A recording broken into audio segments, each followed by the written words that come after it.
Olá pessoal, Arena Esporte Clube 3 na área, o nosso podcast, o nosso conteúdo, o nosso canal no YouTube destinado para discutir a indústria do futebol dentro e fora das quatro linhas. Estamos aqui no Fórum SAF 2024, um evento destinado para discutir e debater as controvérsias, os avanços da lei da SAF, a Sociedade Anônima do Futebol, esse importante marco legal que vem mexendo, impactando positivamente na indústria do futebol, na economia do futebol brasileiro, que é um produto tão importante culturalmente e economicamente para o nosso país. Ao meu lado, Fábio Melo, ex-atleta, intermediário de atletas, empresário.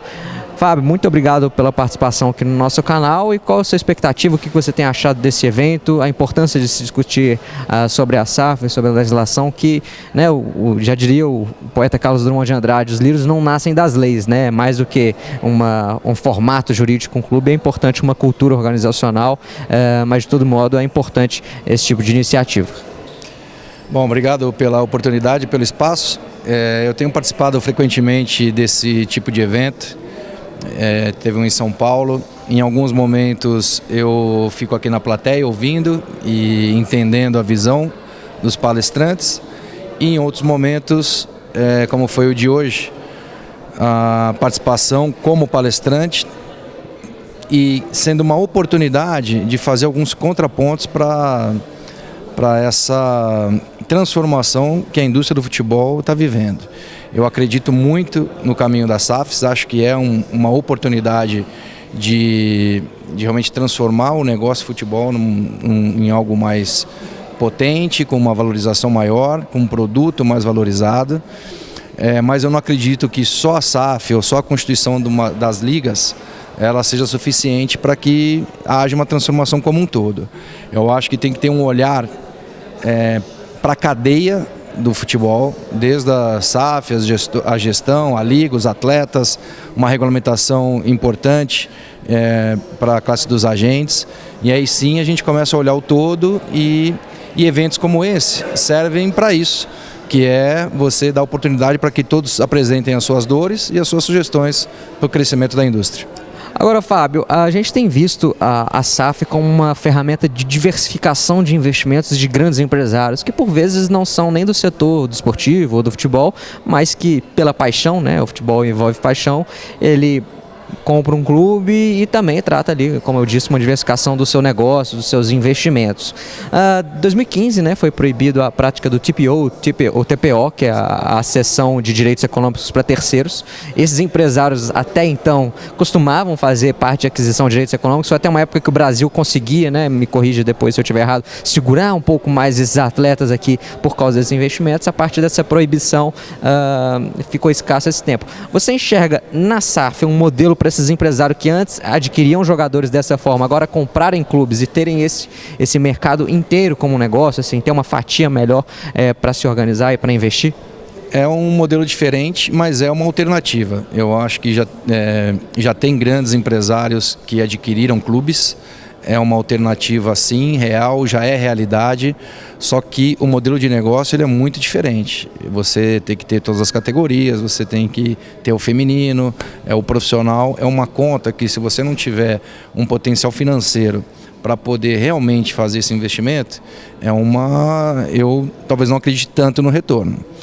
Em relação à legislação lá em 2015, quando terminou o direito econômico por parte dos empresários, eu acho que foi sinceramente um equívoco. O que ali eram alternativas de investimentos importantes para que os clubes tivessem fôlego financeiro, justamente para manter mais os atletas, justamente para manter os atletas mais tempo aqui no Brasil. O que acontecia é que alguns clubes eles já tinham vendido parte dos principais ativos deles e continuavam fracionando investimentos naquele mesmo atleta. Então, a hora que ia vender o atleta, o clube já não tinha parte mais. Então, se a gente adaptar do que era aquele modelo, então de repente você pode ter até 25% de uma terceira parte, pode ter 30%, o clube vai permanecer com uma grande maioria. E é um investimento que o futebol não poderia abrir mão daquilo. O recurso ele direciona as ações para a estrutura, para a própria folha de pagamento, para investimentos, para contratações. Então, é um novo modelo, precisa ser ajustado e eu acho que poderiam rever essa participação de recurso injetado ali pelos próprios empresários. O Fábio, a FIFA em geral ela se incomoda um pouco com agentes, stakeholders que não estão no seu guarda-chuva. Talvez seja um pouco dessa figura dos empresários, né? E ela constantemente, talvez até o fim do TPO foi isso, né? Porque ela viu empresários ali que não eram do ecossistema do futebol investindo e ela foi lá e já se articulou né? Às vezes o mercado, dizem que o mercado anda mais à frente da legislação, né? Mas a FIFA tenta sempre controlar. E um caso agora mais recente essa limitação, né, do percentual dos agentes, que ele não pode representar duas partes. Como que o mercado de intermediários, como que você enxerga isso? Não vou dizer um embate, né, mas esse diálogo com a entidade do desporto ali, para que a regulamentação fique boa para ambas as partes? Então, primeiro que o diálogo e o embate ele é fundamental para a gente chegar numa solução. Eu sou extremamente a favor. O que eu vejo é cada um cuidando dos seus próprios interesses. Então, os clubes eles querem saber das SAFs para eliminar as dívidas ou da criação da liga para ter um investimento financeiro.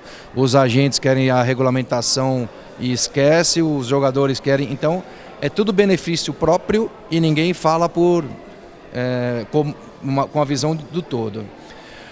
Quando você fala da FIFA, foi a própria FIFA que abriu mão de ter os agentes embaixo dela. E aí, porque lá atrás, 2005, 6, 7, 8, tinha os agentes FIFA, depois ela abre mão dessa regulamentação e cede às confederações locais a regulamentação e a responsabilidade de gerenciar isso, vira realmente uma bagunça, porque não existe mais filtro, qualquer um pode ser agente, só que aí passam uns 10 anos. A hora que a FIFA vê o volume financeiro que está tendo essa atividade, ela pega e traz de volta para baixo do guarda-chuva dela. Com isso, a partir do ano passado, ela volta a exigir a qualificação e a prova para se tornar agente FIFA. E ela traz um regulamento que é incompatível com a sobrevivência de um agente. Se for fazer ao que está escrito no novo regulamento da FIFA, a conta não fecha. A conta não fecha. O investimento para ser empresário, principalmente de uma prateleira de cima, viagens e conexões e investimentos, se não tiver uma remuneração adequada, ninguém quer valores astronômicos, não. É só um percentual que realmente faça jus e que pague essa conta. Do jeito que está, não fecha a conta. O que os agentes fizeram? De diversas confederações, de diversos países, o que vai prevalecer vai ser a legislação local. Então precisa desse entendimento, adequar, regular, porque tudo que dá certo na vida, né, tem regras. Então, segurança jurídica. Senão, fica aí cada um brigando pelo seu interesse e a indústria como um todo ela fica solta. Bacana, Fábio. Agora, para a gente encerrar, uma pergunta assim, você foi jogador e hoje é um intermediário de atletas. Alguns treinadores, né, principalmente treinadores até estrangeiros, Alex Ferguson escreve isso no livro dele, entre outros, dizem que desse fortalecimento dos intermediários de 15, 20 anos para cá, isso entrou um pouco no vestiário, né? O Alex Ferguson até fala que ele se torna um bloqueio para ele às vezes relacionar diretamente com o jogador. Tem outros treinadores que falam, por exemplo, às vezes um jogador não está jogando. Antigamente ele sentava perto do treinador, olha, professor, não estou jogando, o que eu posso melhorar? Hoje não. Hoje ele prefere ligar para o intermediário liga no clube, pressiona e começa um movimento de saída. Enfim, você que viveu esses dois lados, como que você analisa essa figura do intermediário, a liderança do treinador, a liderança do diretor no dia a dia? É tênue essa relação? Como que é? Eu vou falar por mim, de ex-atleta, fui liderado por alguns empresários que são meus amigos e referências para mim, e da relação que eu tenho com os clubes e com os atletas. Eu acho que o maior culpado de deixar com que isso aconteça, a força dos agentes, às vezes, na maioria das vezes, é o fato do clube não se impor.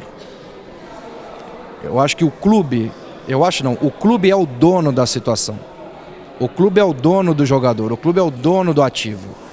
E muitas vezes o clube fica Omisso é uma palavra forte, mas não veio outra palavra para mim. Então o clube ele fica omisso, esperando com que os agentes façam o trabalho do motor, e nem sempre o clube é capaz de falar a verdade para o próprio atleta. Porque é difícil falar a verdade. Só que mais difícil ainda é ouvir a verdade. Então, ouvir a verdade, ela pode gerar um certo desgaste entre o empresário e o jogador, entre o clube e o jogador. Então, muitas vezes, o empresário é usado para esse tipo de conexão também. A minha sugestão é sempre estar todo mundo na mesa. O clube, o empresário, o jogador, e se a família quiser vir, vem também. Às vezes o jogador é jovem, o pai e a mãe estão juntos. Então, o clube, eu acho que ele tem que se impor dentro de uma relação que ele é o dono da situação.